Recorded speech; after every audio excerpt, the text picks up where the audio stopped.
नमस्कार मित्रों, स्वागत है सभी का। चौहान वंश के बारे में कुछ जानकारियां साझा करेंगे। एक क्लास अपनी हो चुकी है चौहान वंश की और ये अपनी दूसरी क्लास है।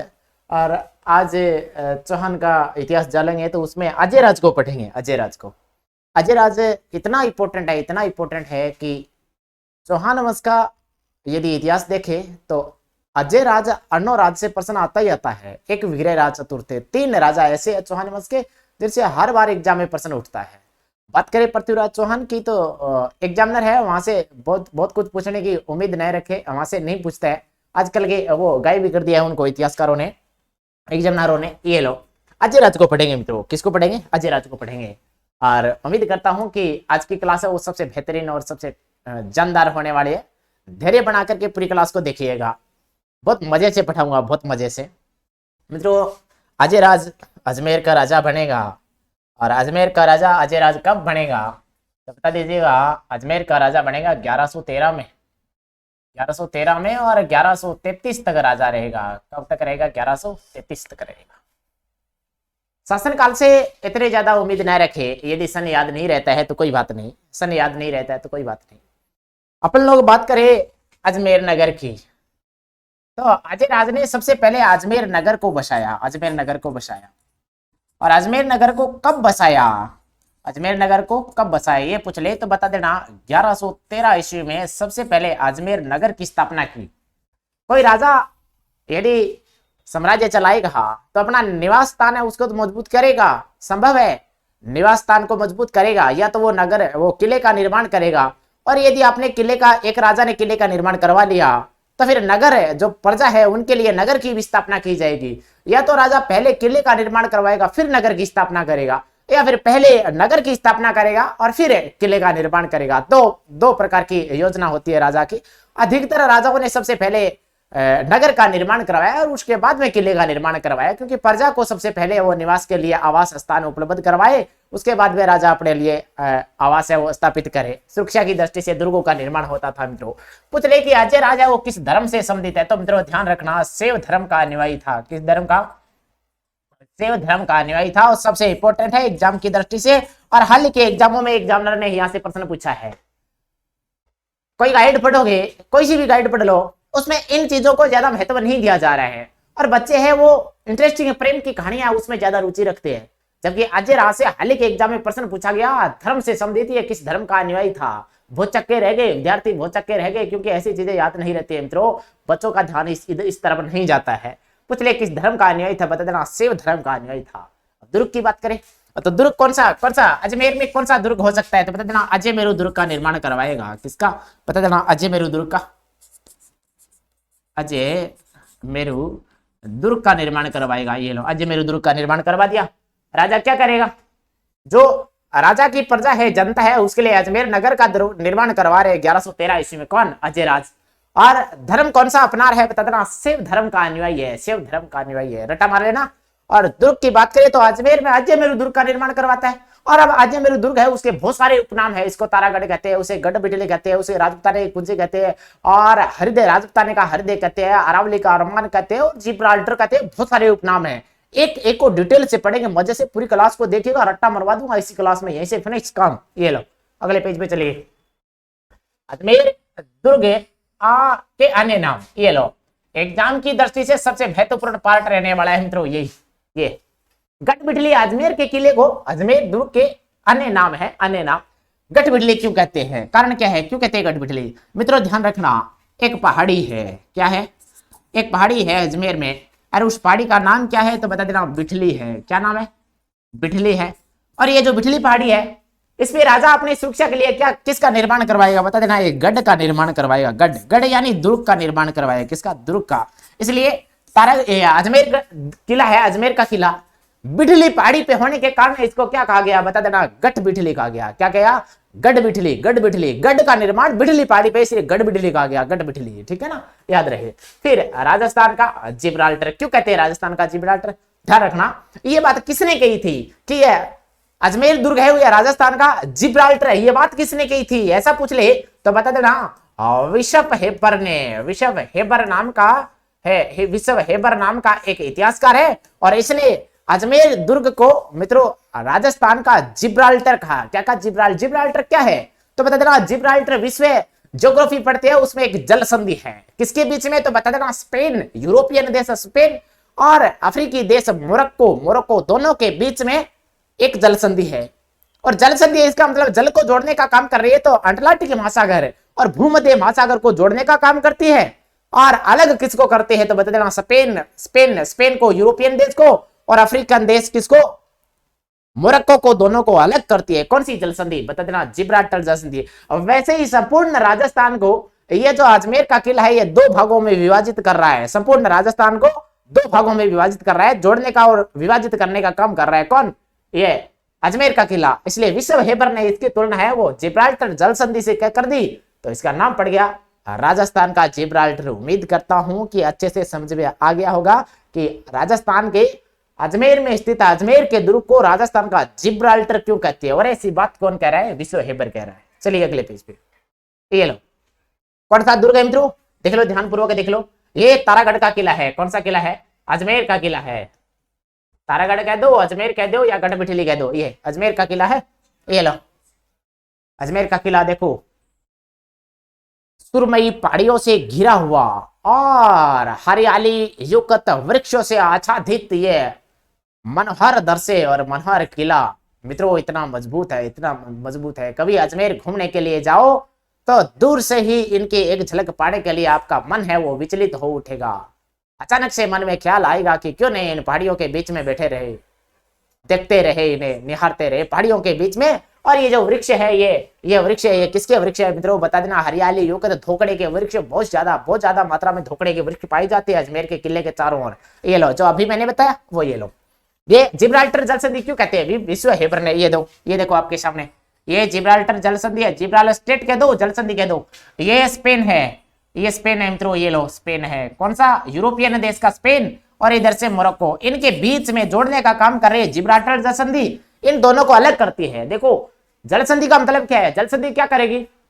जो आवास युक्त देश है उनको तो अलग करेगी, स्थल वाले भाग को अलग करेगी और जल वाले भाग को जोड़ेगी। स्थल वाले भाग को अलग करेगी। प्रश्न ऐसे पड़ेगा कि जिब्राल्टर जल संधि किस किस को अलग कर रही है? मतलब स्पेन को, मोरक्को को अलग कर रही है। और जल वाले भाग को यह जोड़ती है, तो जोड़ने का काम किसको कर रही है तो बता देना। अटलांटिक महासागर और भूमध्य सागर, इन दोनों को जल वाले भाग को जोड़ेगी संधि हमेशा के लिए, तो दोनों को जोड़ने का काम करती है। और स्थल वाले भाग को अलग करने का काम करती है, तो स्पेन और मोरक्को को अलग करती है। अच्छे से रटना मार लेना, बहुत इंपोर्टेंट महत्वपूर्ण है मित्रों। ये लो विश्व ज्योग्राफी में करवाई जाएगी ये चीजें। ये पूरी की पूरी व्याख्या यहाँ दे दी है मैंने कि इस तरह पे जल संधि किसे कहते हैं? जल संधि मतलब जल वाले भागों को, भूभागों को, दो भागों को जोड़ती है और स्थल वाले भागों को अलग करती है। किसको?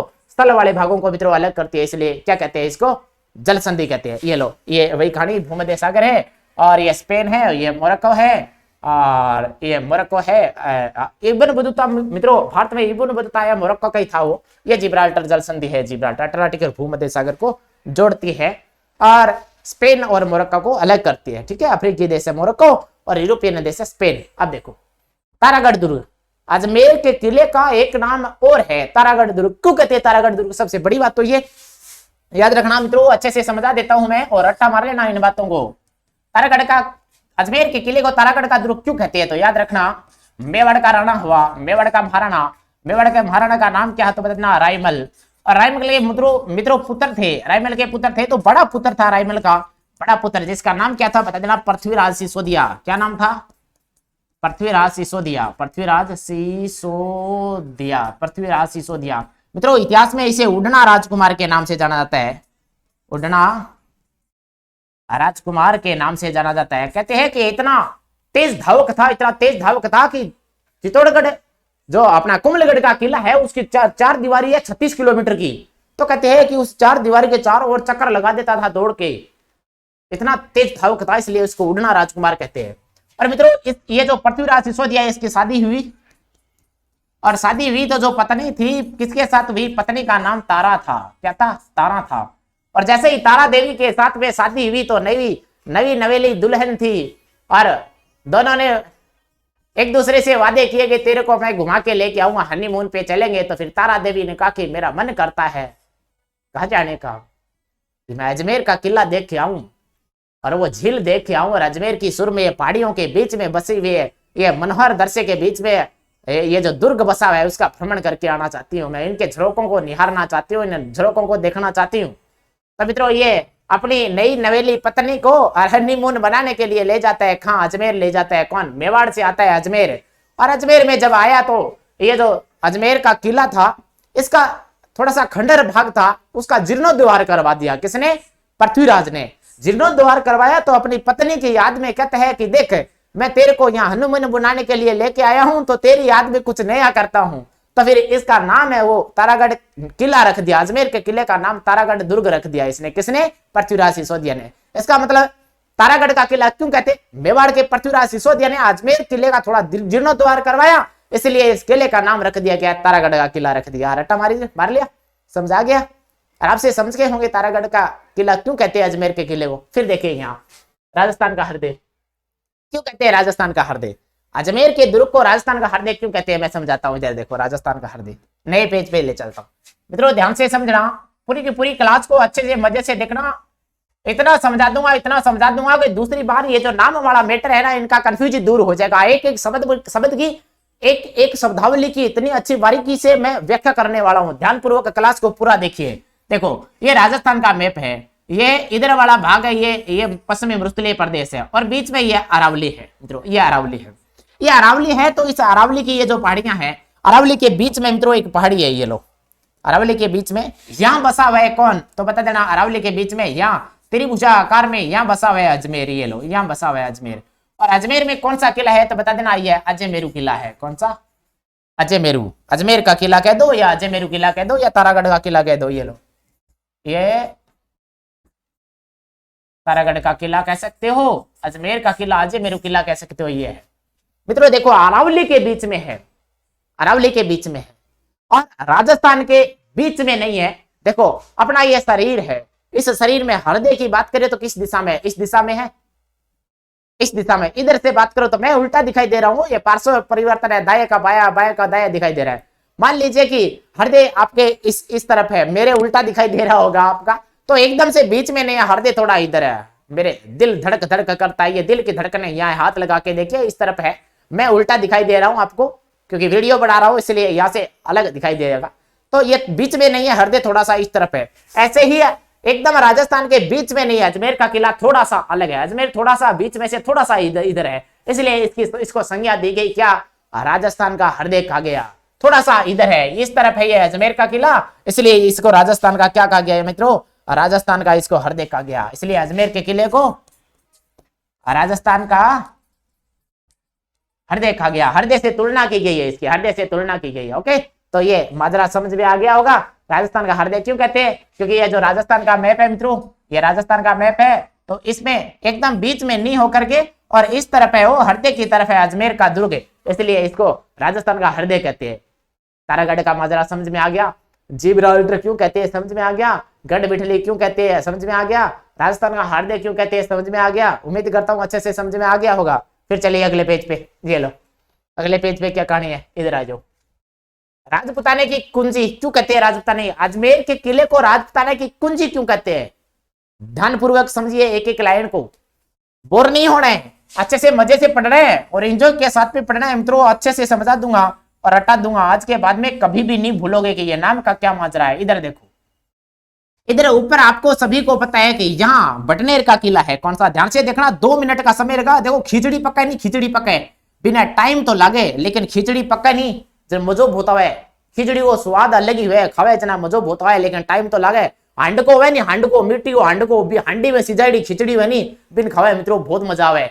लेकिन यदि जल्दबाजी में गैस सिलेंडर में बना के खा ली तो उसमें वो स्वादिष्ट मजा नहीं आता। इसलिए धैर्य पूर्वक समझे, पूरे को समझ लोगे तो बहुत मजा आएगा। यहाँ ऊपर भटनेर का किला है, ये लो क्या है? भटनेर का दुर्ग है। और इधर इस तरफ जाओगे तो यहाँ जैसलमेर का किला है, यहाँ जाओगे तो बीकानेर का, ये लो ध्यान से समझना। यहाँ बीकाना है, बीकानेर का किला, और यहाँ मित्रों जैसलमेर का किला है, यह जैसलमेर का किला है। और इधर शिवाना बाड़मेर का किला है, ये लो बाड़मेर में शिवाना का किला है। और इधर उदयपुर का किला है। ध्यान से समझना, एक एक बात को क्यों लिखवा रहा हूं मैं, दुर्ग नहीं रटा रहा हूं, ये माजरा समझा रहा हूँ। कुंजी क्यों कहते हैं, कुंजी क्यों कहते हैं इसको, ये माजरा समझा रहा हूँ। यह उदयपुर में कुंभलगढ़ का किला है, यहाँ चित्तौड़ का किला है, यहाँ चित्तौड़गढ़ में चित्तौड़ का किला है। और फिर इस तरफ जाएं तो यहाँ मित्रों कौन कौन से किले आ जाएंगे, देखो इधर आ जाएंगे अपने ये क्या हो गया, मतलब कौन सा, अलवर का किला हो गया, भरतपुर का लोहागढ़ का किला हो गया, अलवर का भरतपुर का लोहागढ़ का किला, ये लो भरतपुर जाटों वाला किला हो गया, और धौलपुर का किला हो गया, धौलपुर का करौली के किला हो गया। और इधर जाओगे तो फिर अलवर के ऊपर भी ये झुंझुनू शेखावाटी क्षेत्र में यहाँ भी किले हैं, चूरू के किला हो गया। और यदि मध्य में जाओगे ना मित्रों, राजस्थान के यहाँ मध्य में इस तरफ, थोड़ा सा मध्य से इस तरफ जाओगे, थोड़ा सा इस तरफ जाओगे तो फिर आपको कौन सा दुर्ग दिखाई देगा, थोड़ा सा इस तरफ जाओगे तो फिर आपको अजमेर का किला दिखाई देगा। कौन सा किला, ये अजमेर का किला, ये अजमेर का किला, ये अजमेर का किला है। कौन सा किला है, अजमेर का किला है। अब देखो कुंजी क्यों कहते हैं, कुंजी का मतलब क्या होता है, कुंजी का मतलब होता है चाबी, कुंजी का मतलब होता है चाबी। पहले हम पढ़ते थे, पहले हमारे जमाने में जब हम लोग पढ़ते थे, आजकल तो संजीव आते हैं, और 2010 11 12 सेशन में है जो कुंजी चलती थी, छोटी छोटी कुंजी आती थी 8वीं 10वीं 9वीं क्लास की, वो कुंजी लेके पढ़ लिए और कुंजी में से एग्जाम में प्रश्न आते थे। आजकल संजीव आ गए, एक्सीलेंट आ गए, नए नए पासबुक आ गए। तो मित्रों कुंजी का मतलब होता है किसी भी चीज को खोलने की चाबी। अब देखो अजमेर का किला बीच में है, चारों तरफ राजस्थान के अनेक दुर्ग, अनेक किले हैं। यदि अजमेर के किले को जीतना है, चाबी से खोलना है, फतेह करनी है, तो चारों ओर के किलों को जीत करके फिर अंदर प्रवेश करना पड़ेगा। यदि कोई विदेशी आए और यदि इधर से आक्रमण करे अजमेर पे, तो सबसे पहले भटनेर के किले को जीतना होगा। और यदि कोई इधर से आक्रमण करना चाहे पूर्व से, तो फिर धौलपुर, भरतपुर या लोहागढ़ का जाटों वाला किले को फतेह करके फिर अजमेर पे आक्रमण करना होगा। और यदि पश्चिम से कोई आए तो बीकानेर को, जूनागढ़ के किले को, जैसलमेर के किले को, सोनार के किले को, बाड़मेर के शिवाना किले को जीत करके फिर एंट्री करनी पड़ेगी, तब जाकर के आप है जो अजमेर के किले को जीत सकते हो। और यदि दक्षिणी भाग से आए तो ये कुंभलगढ़ के किले को और चित्तौड़ के किले को जीत करके और फिर मित्रों ऊपर आकर के आपको अजमेर में एंट्री मारनी पड़ेगी, फिर जाकर के जीत पाएगा। इसलिए सभी चारों ओर से सुरक्षा की दीवार में घिरा हुआ है कौन सा किला, अजमेर का किला। और ये राजपुताना, देखो चारों ओर से राजपूत राजा थे, राजपुताना है, तो राजपुताने की कुंजी है मित्रों, राजपुताने की चाबी है। इसको खोलने के लिए चारों ओर से सभी को जितना पड़ेगा, एकदम से बीच में है, चारों ओर से सुरक्षित है, यह चाबी का काम कर रहा है राजस्थान के राजपुताने की, इसलिए इतिहासकारों ने इसे राजपुताने की चाबी कहा है। उम्मीद करता हूं कि समझ में आ गया होगा माजरा। आज के बाद में किसी को ये नहीं पूछोगे कि राजपुताने की कुंजी क्यों कहते हैं, आखिर राजपुताने के किले को, ये अजमेर के किले को, समझ में आ गया ना। अब चलता हूं मैं यहाँ, अरावली का अरमान क्यों कहते हैं अरावली का अरमान। देखो राजस्थान में अरावली पर्वतमाला, यही समझा देता हूं, ध्यान से समझना। ये लो, ये राजस्थान का मैप है मित्रों। हर एक चीज को रट्टा मार के ऐसा सल्टाना है कि दूसरी बार व्याख्या और समझने की जरूरत ही नहीं पड़े। इधर देखो, ये इस तरफ वाला पश्चिमी मरुस्थलीय प्रदेश हो गया और ये अरावली का माजरा हो गया। यदि अरावली के बीच में सभी दुर्गों की बात करें तो सबसे मजबूत और सबसे ऊंचा और सबसे सुदृढ़ किले की बात करें तो वो अजमेर का किला है। कौन सा किला है, अजमेर का किला है मित्रों। कौन सा किला है, वो अजमेर का किला है। ये लो अजमेर का किला। और देखिए अरावली को, देखिए तो अरावली के अरमान आसमान के तरह दिखाई देता है। अरावली पर पर्वतमाला में, पूरी पर्वतमाला में एक ही अजमेर का किला आसमान के समान दिखाई देता है, इसलिए इतिहासकारों इसे अरावली का अरमान का है। किस लिए कहा है, अरावली का अरमान का है। किसका अरमान है, अरावली का अरमान का है। ये लो, ये भी समझ में आ गया हो गया। अरावली का अरमान क्यों कहते हैं, क्योंकि अरावली पर्वतमाला है, उसके बीच में सुदृढ़ और मजबूत किला और सबसे ऊंचा दिखाई देने वाला किला एक ही है। कौन सा, अजमेर का किला।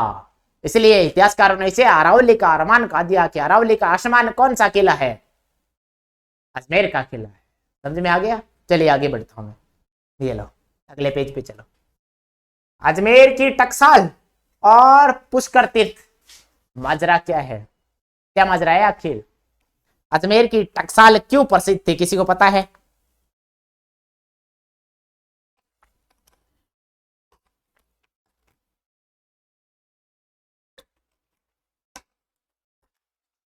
देखो अजमेर में, अजमेर की टकसाल का निर्माण, टकसाल का मतलब क्या है, एक उद्योग है। और टकसाल का मतलब है कि यहाँ सिक्के ढलाई जाएंगे। सिक्के, किसका निर्माण होगा, सिक्कों का, सिक्कों का निर्माण होगा, सिक्के बनाए जाएंगे। किसने बनाए, अजमेर में तो कौन है, तो फिर बता देना। अजय राज को पढ़ रहे हैं, अजय राज ही बनाएगा। कैसे सिक्के बनाए, सिक्कों का नाम क्या है, ये लो और रट्टा मार लेना है अच्छे से। सिक्कों का नाम क्या है, ये देखो, एक तो अजय प्रिय, ये लो, अजय प्रिय नाम के सिक्के, पहला सिक्का। दूसरा सिक्का कौन सा, तो बता देना द्रुमक, द्रुमक नाम के सिक्के। ये दो प्रकार के सिक्के किसने चलाए टकसाल में, अजय राज ने। और इन सिक्कों पे क्या लिखा हुआ था, किसकी आकृति थी बता दो, किसकी आकृति थी, इसकी पत्नी की। इसने अपनी अपनी पत्नी की आकृति भी लिखवाई है, इस पे अंकुरित करवाई है, चित्रित करवाई है। क्या नाम है बता देना, सोमलेखा। अपनी पत्नी सोमलेखा का चित्र भी बनवाया। ये लो, प्रश्न पूछा गया एग्जाम में प्रश्न पूछा गया, सबसे टॉप का प्रश्न है। हर एक गाइड में ऐसी चीजें नहीं मिलेगी, ध्यान रखना। बहुत खोज खोज करके इंपॉर्टेंट चीजें निकाल के कंटेंट विद द कंटेंट लेके आया हूं। अजमेर की टकसाल का निर्माण किसने करवाया बता देना, अजय राज ने। क्यों करवाया, क्योंकि सिक्के बनाने, उसके सिक्के डलाने, मुद्रा चलाई थी। और वो मुद्रा दो थी, दो प्रकार की मुद्रा। एक का नाम क्या अजय प्रिय, दूसरी का नाम क्या तो बता देना द्रुमुख है। ये दुख में लिख दिया मैंने, इसको हटाता हूं। वो ये लो द्रुमुख है, दूसरे का नाम क्या है बता देना द्रुमुख। ऐसे लिखा जाएगा बेटा, द्रुमुख, द्रुमुख नाम की। तो इसमें क्या अंकित है तो बता देना, अपनी पत्नी सोमलेखा की फोटो बनाई हो, फोटो। ये पत्नी है तो इसलिए इसमें मूर्तियां बनाएगा, फोटो बनवाएगा। तो इन मुद्राओं पे सोमलेखा की मूर्तियां, सोमलेखा की फोटोएं बनवाई इसने। ओके, फिर पुष्कर तीर्थ का क्या माजरा है, ध्यान रखना। शिव धर्म का अनुयायी था कौन, अजय राज। अजय राज मित्रों शिव धर्म का अनुयायी था। तो अंत समय में जाकर के इसने राजपाट त्याग दिया, राजपाट त्याग करके और सन्यास धारण कर लिया और पुष्कर तीर्थ पे चला गया। क्या धारण कर लिया, सन्यास ले लेता है और लास्ट में जाकर के पुष्कर तीर्थ में, वहां पुष्कर के तीर्थ है, ये पुष्कर झील है, यहां जाकर के मित्रों इसकी मृत्यु हो जाती है। ये लोग, इसकी मृत्यु हो जाती है। ये माजरा किसका था, अजय राज का था। किसका माजरा था, अजय राज का था। आगे बढ़ता हूं। और अजमेर में क्या क्या चीजें फेमस है, क्या क्या चीजें हैं तो फिर बता दो। घूंघट है, घूंघट है, घूंघट है। और महिलाएं डालती है ना, वो घूंघट नहीं है वो मित्रों, वो नहीं है, ध्यान से पूर्वक समझना।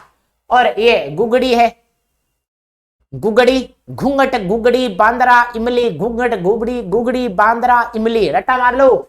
घूंघट, गुगड़ी, बांद्रा, इमली, क्या है ये, क्या है क्या आखिर बताओ मुझे, क्या है ये, अजमेर में स्थित है। और क्या है क्या, घूंघट, घूंघट, गुगड़ी, बांद्रा, इमली, घूंघट, गुगड़ी, बांद्रा, इमली, क्या है ये तो बता देना। ये अजमेर है ना, अजमेर का किला, कौन सा किला बता देना, अजमेर का किला है मित्रों।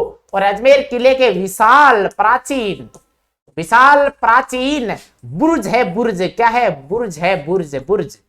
अजमेर किले के विशाल प्राचीन बुर्ज है, उनके नाम है ये कौन कौन से, घूंघट, गुगड़ी, बांद्रा, इमली, घूंघट, गुगड़ी, बांद्रा, इमली, घूंघट, गुगड़ी, बांद्रा, इमली। बांद्रा और बांद्री, इमली, झिमली रहना ना, रट्टा मार के सटा दो। बहुत बार आता है, बहुत बार आता है। सीधे पूछेगा वो, आभूषणों के नाम दे देगा, पूछ लेगा आभूषण के नृत्य है कि वाद्य यंत्र क्या है, ऐसे पूछ लेगा घूंघट, गुगड़ी, बांद्रा, इमली क्या है, ऐसे पूछेगा घूंघट, गुगड़ी, बांद्रा, इमली क्या है, रटी दियोगे सारा आगे। अरे ये बुर्ज है, अजमेर दुर्ग है, अजमेर का किला है, उसके प्राचीन विशाल बुर्ज है, बुर्जों के नाम है ये। ओके, ये लो अगले पेज पे चलता हूँ। ये क्या है भाई, क्या है, बुर्ज के नाम है। ये लो, अजमेर के किले में क्या क्या दर्शनीय चीजें हैं, क्या क्या तो बता देना। मीरान शाह की दरगाह है, ये लो मीरान शाह की दरगाह है मित्रों। और क्या है बता देना, पृथ्वीराज सिसोदिया का स्मारक है। ये वही पृथ्वीराज सिसोदिया अपनी नई नवेली दुल्हन तारा देवी को भ्रमण करवाने के लिए लेके आया था। उड़ना राजकुमार कहते हैं, इतिहास में मेवाड़ का था, रायमल का पुत्र था। ओके, पृथ्वीराज स्मारक इसी में है। घोड़े की मजार भी मित्रों इसी दुर्ग में है, घोड़े की मजार। और कहते हैं कि इस घोड़े की मजार पे तो दाल चढ़ाई जाती है। क्या चढ़ाई जाती है, दाल चढ़ाई जाती है। अरे क्या वहीं पर दाल चढ़ाने सारा की मनोकामना पूरी हो जाए, कोई सी भी मनोकामना हो आपकी, यदि कोई काल्पनिक मनोकामना है तो यहाँ जाइए, घोड़े की मजार पे जाइए, अजमेर दरगाह में जाइए और घोड़े की मजार पे आप दाल चढ़ा दीजिए, आपकी सारी मनोकामनाएं पूर्ण हो जाएगी, चाहे किसी भी प्रकार की मनोकामना हो। सच नहीं है कहते हैं ऐसे, ये सच नहीं है कहते हैं ऐसे, मुझे नहीं पता पूरी होती है कि नहीं होती है, जो लिखा है इतिहासकारों ने वही मैंने बताया है। कई काल्पनिक सपने लेके आप भी दाल नहीं, दाल के पूरी पूरी पूरी पूरी वो ट्रक भर के ही लेके चले जाओ, वहां गाड़ी भर के ही लेके जाओ, लिया ले पटक दिया, हमारी मनोकामनाएं पूरी हो जाए। मुझे नहीं पता, जो इतिहास में लिखा है वो मैंने बता दिया, कहते हैं ऐसा। और रूठी रानी की छतरी, ये रूठी रानी जैसलमेर के लूणकरण की राजकुमारी थी मित्रों, मारवाड़ के मालदेव के साथ में शादी हुई। कहते हैं कि मालदेव था, उसकी एक दासी थी भारमलीर। मालदेव पहली रात ही सुहागिन पहली रात थी, उस रात ही मालदेव है वो शराब पी रहा है, नशे में धुन है, और भारमली को बोल रहे है तू खाना लाके दे, मुझे शराब के प्याले लाके दे। और वो उस मालदेव को नशे में यही पता नहीं लगा कि मैं कहाँ सो रहा हूँ, कौन सी रात है, कहाँ क्या है। तो पूरी रात है मित्रों भारमली के साथ ही बीत गई। सुबह में माद्रा समझ में आया, रूठी रानी के क्या हो गया, पतिदेव रात कहाँ थे कि पता ही नहीं कहाँ थे। तो जैसे ही पूरा रातों का पूरा वृतांत है वो जो समझ में आया माजरा किसके, रूठी रानी के। तो रूठी रानी वहां से मालदेव को छोड़ करके कि तू इन्हें रंग रानियों के दासियों के साथ रंगरोलिया मना, मैं तेरे साथ नहीं रहने वाले। कहते हैं तारागढ़, ये किला था ना तारागढ़ का, अजमेर का किला, इसी किले में आगे रहने लग गई। और फिर कहते हैं मित्रों शेरशाह सूरी का आक्रमण हुआ, उसमें है शेरशाह सूरी का मालदेव पे मारवाड़ पे आक्रमण हुआ, उसमें मालदेव ने भेजा था रूठी रानी को लाने के लिए। तो रूठी रानी नहीं आई, इस ईश्वरदास बारठ को भेजा था। रूठी रानी जब रास्ते में आ रही थी तो पीछे से रानियों ने एक कवि को और भेज दिया, एक दास को और भेज दिया कि कहीं रूठी रानी नहीं आ जाए, हमारी जो प्रतिष्ठा है वो दरबार में कम नहीं हो जाए। तो फिर कहते हैं कि कवि ने एक रास्ते में एक दोहा सुनाया था कि मान रखे तो पीव तजे तो रख मान, दोनों दुहंग नहीं चढ़े एक कल खम्मा ठाण। कि यदि तेरा घमंड है और तेरा जो ये प्रण है कि मैं पति के पास आजीवन नहीं जाऊंगा, यदि वो तेरा वचन यदि तोड़ती है तो तेरे को पति को त्यागना होगा, और यदि पति को त्यागना है तो तेरे को वचनबद्ध होकर रहना पड़ेगा। ऐसा दोहा कहते हैं मित्रों रास्ते में सुनाता है वो रानियों के द्वारा भेजा गया जो बारठ कवि था, उसने सुनाया था कि पीव तजे तो वचन तजे तो पीव तजे, और पीव तजे तो वचन है, और दोनों धियंग नहीं चढ़े एकल खम्मा ठाण। कहते हैं कि रूठी रानी और रूठ गई है, रूठने वाली थी। इसको कोई कह देता ना, ऐसे कह देता ना कि यार तेरे को उसने है ना ऐसे गलत बोला है, तो फिर ये और गुस्से में एकदम से जकड़ हो गए, कल्टी हो गए बैठ जाती। तो फिर कहते हैं कि गुंदोज चली गई थी दासी पुत्र राम के पास, और पूरा का पूरा जीवन है वो दासी पुत्र राम के पास ही वहीं बिताया था। और जब मालदेव मर गया था ना, तो मालदेव की पगड़ी के साथ में ये अनुमरण करके सती होती है। अनुमरण का मतलब क्या होता है कि यदि पति मर गया और उसकी धड़ के साथ में शरीर के साथ में यदि सती नहीं हो रही है, और उसकी किसी वस्तु पगड़ी और पहनावे के साथ में यदि वो सती हो रही है, तो कहते हैं ये पगड़ी लेके सती, इसलिए इसको अनुमरण कहा गया, अनुमरण कहा गया। ओके, ये रूठी रानी का माजरा था मित्रों, इतिहास की बातें थी, बीच में आ गई तो मैंने बता दिया। ये पृथ्वीराज सिसोदिया है, ये तलवार के बल खेलता था और उड़ता था, इतना पंछी की तरह उड़ता था मित्रों, आकाश में विचरण करता था, इसलिए उड़ना राजकुमार कहा गया। इतना धावक था, तेज धावक था, तेज तलवार चलाने में भी निपुण था। किसकी तरह? अमर सिंह राठौड़ की तरह। ये लो, ये घोड़े की मजार है, ये मुस्लिम भाई ये सारे के सारे या नवाज अदा करके इनसे शुभाशीष लेते हो। ये लो, ये घोड़े की मजार है अजमेर में, अभी मैंने बताया, दर्शन कर लो। और ये रूठी रानी का महल है। वो कुंवार कोठड़ो है भाई साहब रूठ के उड़ गई। कुंवार कोठड़ो बोले कुंवार कोठड़ो भैया, कुंवार कोठड़ो है, देखो ये जर्जर हालात में वर्तमान में। रूठी रानी भाई साहब खातर एक रानी खातर अलग ही बना दी, और रानी पूरी उम्र है वो भठी बिता दी। वर्तमान में तो ये जर्जर अवस्था में है, एकदम से गिरने वाला है। ये पृथ्वीराज स्मारक है, पृथ्वीराज सिसोदिया का स्मारक अजमेर में बना हुआ है। और पीछे जो दृश्य दिखाई दे रहे हैं अजमेर किले की दीवार है मित्रों, अजमेर किले की, और ये स्मारक बना हुआ है। ये लो कितना सुंदर है। इधर से देखे तो ये देखो पीछे पहाड़ियों का नजारा देख सकते हो, और ऊपर आसमान में ये नीला आसमान दिखाई दे रहा है, और ये घने बादल दिखाई दे रहा है मित्रों। पृथ्वीराज सिसोदिया का स्मारक है ये, अजमेर किले में, कभी जाओ तो देख के जरूर आना। और ये वो विश्व का मैप है, और इसमें ये जिब्राल्टर जल संधि है, वो उत्तरी अमेरिका दक्षिणी अमेरिका के बीच में ये यूरोपियन देश है। सॉरी, ये कौन सा मैप आ गया, ये कौन सा लगा दिया मैंने, जिब्राल्टर समझाना था, कहाँ आ गया मैं। ये विश्व का मैप है, किसी ने लगा दिया होगा। ये लो, फिर लास्ट में ये देखो नाना जी का झालरा, कहाँ है नाना जी का झालरा, तो बदलना अजमेर दुर्ग में है। ये लो, नाना जी का झालरा अजमेर दुर्ग में है। और अजमेर को मित्रों ध्यान रखना, भारत का मक्का कहते हैं, राजस्थान का नाका कहते हैं। भारत का मक्का, राजस्थान का नाका, और अंडों की टोकरी कहते हैं। फूलों की टोकरी, अंडों की टोकरी कहते हैं। किसकी? अंडों की टोकरी अजमेर को कहते हैं, ध्यान रखना। भारत का मक्का अजमेर को कहते हैं, राजस्थान का नाका अजमेर को कहते हैं, अंडों की टोकरी अजमेर को कहते हैं, और नाना जी का झलरा अजमेर में है। उम्मीद करता हूं कि मेरे द्वारा आज की जो क्लास है समझाई गई है वो टॉप की क्लास रही होगी, और आप सभी बच्चों को याद आ गई, समझ आ गई होगी मित्रों। इनसे बाहर कोई प्रश्न नहीं जाएगा। यदि अजय राज से और अजमेर से प्रश्न पूछा गया चौहानों में अजय राज से, तो ये जो मैंने जो आंकड़ा आपके सामने रखा है, जो कंटेंट आपके सामने डाला है, उससे बाहर कोई प्रश्न पुटअप नहीं होगा। वादे के साथ कहता हूं, एक बार के लिए पुनः इसको रिवाइज करके क्लास को अच्छे से देख लेना। बाकी अगली क्लास में ये झालरा और झालरी, अगली क्लास में और प्रेम की कहानियां आएंगी। चौहानों में तो प्रेम की कहानी आई है। ओके, धन्यवाद मित्रों। इस क्लास में इतना ही, बाकी अगली क्लास में देखते हैं।